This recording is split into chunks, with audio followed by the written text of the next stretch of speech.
Hi, one of my students had a question on this problem right over here. We have to use what's called integration by parts. I'm sure you're kind of familiar with that right now. Plus, we have to use the U-substitution. Instead of calling it the U-substitution, I'm going to call it the Z-substitution, and I will tell you the reason why a little bit later on. But first, so we have to do this part first, the U-substitution or the Z-substitution. According to this problem, this is integral from 4 to 9 of natural log of x all over the square root of x dx. We're going to let z equal the square root of x. And there's a reason why instead of z equal natural log of x, that will cause a lot of problems. It's going to be a lot easier this way to let z equal that. Then dz is equal to 1 over 2 square root of x. The way I did that, I transformed this from a radical state to an exponential state, which is x to the 1/2. I use the derivative now. Bring it on down, subtract 1, so that becomes 1/2 x to the negative 1/2. The negative 1/2 means it goes to the denominator. 1 over 2 times x to the 1/2. I'm in a radical exponential state. I change to a radical state. It becomes 1 over 2 square root of x. So when you take the derivative of square root of x, just memorize it so you don't have to go through these steps all the time. It's a lot easier to sometimes just to memorize it. The square root of x, just bring it on down, and it's 1 over that. 1 over 2 times that, excuse me.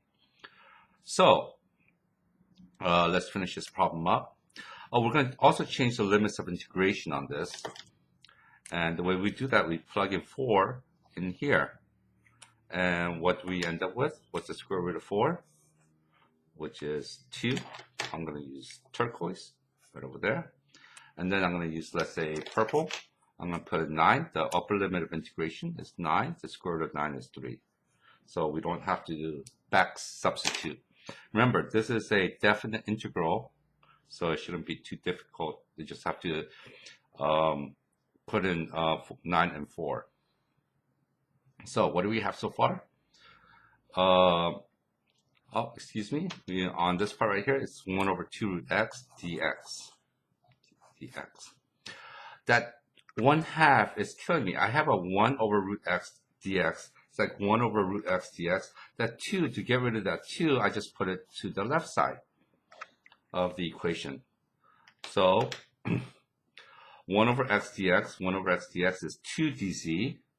So I'm going to use, I already have green.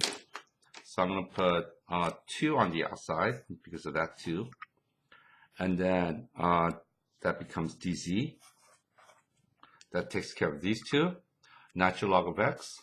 Now we have to worry about this a little bit. Let's go with z equals square root of x. So what is x then? X is equal to c squared. So we put this in here. Natural log of c squared. Well, we know that the beauty of logs says that the 2 comes out to the front. So it's 2 times 2. Factor it out of the integral. Becomes 4.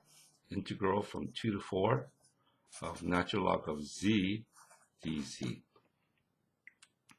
Now it's a little bit easier to work with. Now we have to use the U-substitution. Excuse me, integration by parts now. This is where it gets a little bit tricky. I'm going to call this u. I'm going to call this dv. Let's just go over it a little bit like that. So the integral of u dv is equal to uv, like the UV light, minus the integral of v du. So u dv, notice how it's like backwards here. So it's u times v minus integral of v du. Here's u right there. So what is du? The derivative of natural log of z is 1 over z dz. Dx, dz equals dv. Integrate both sides. Z is equal to v. And so we factor out the 4, keep it outside. It's u times v. U is right there, times v, natural log of c times v, which is z, evaluated from 2 to 4, excuse me, 2 to 3. That should be a 3 right there. Got imprinted with that 4. There it is right there. Minus integral of v du. V, where's my v? C, and then du. Where's my du? Du is 1 over z dz times 1 over z dz. Notice that those cancels out from 2 to 3. So that portion becomes minus integral from 2 to 3 of dz.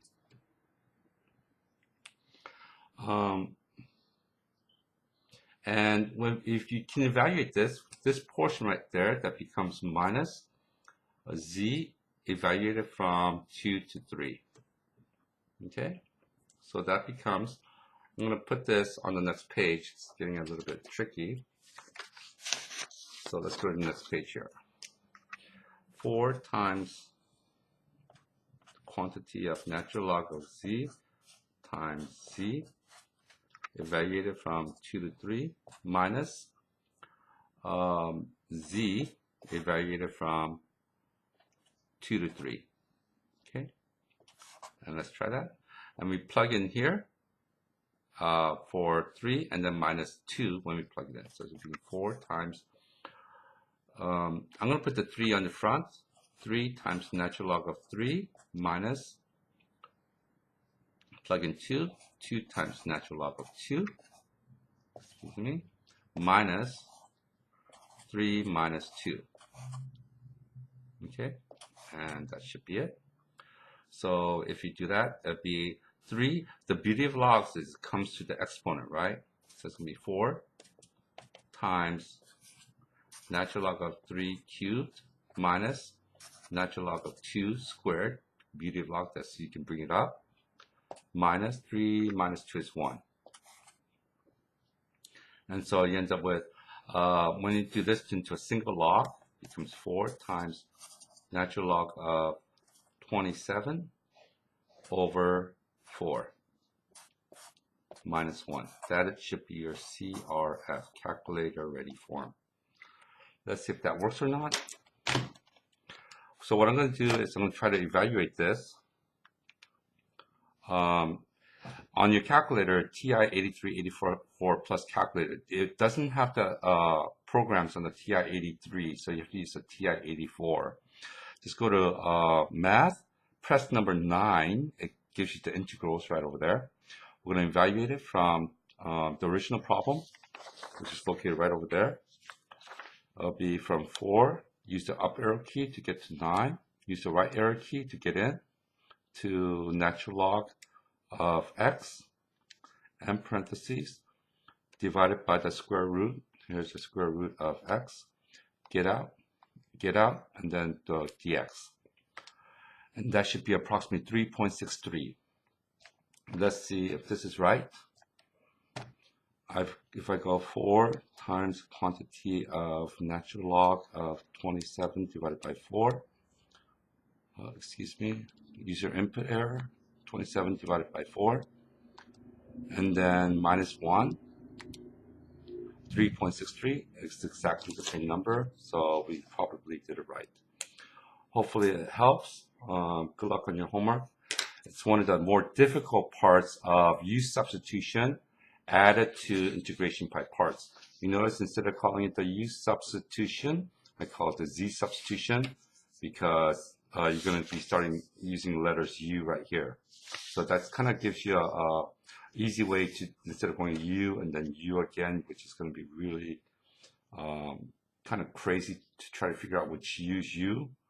So I just call it the Z substitution. Good luck on your homework. And if you have any questions, let me know. Thanks, guys.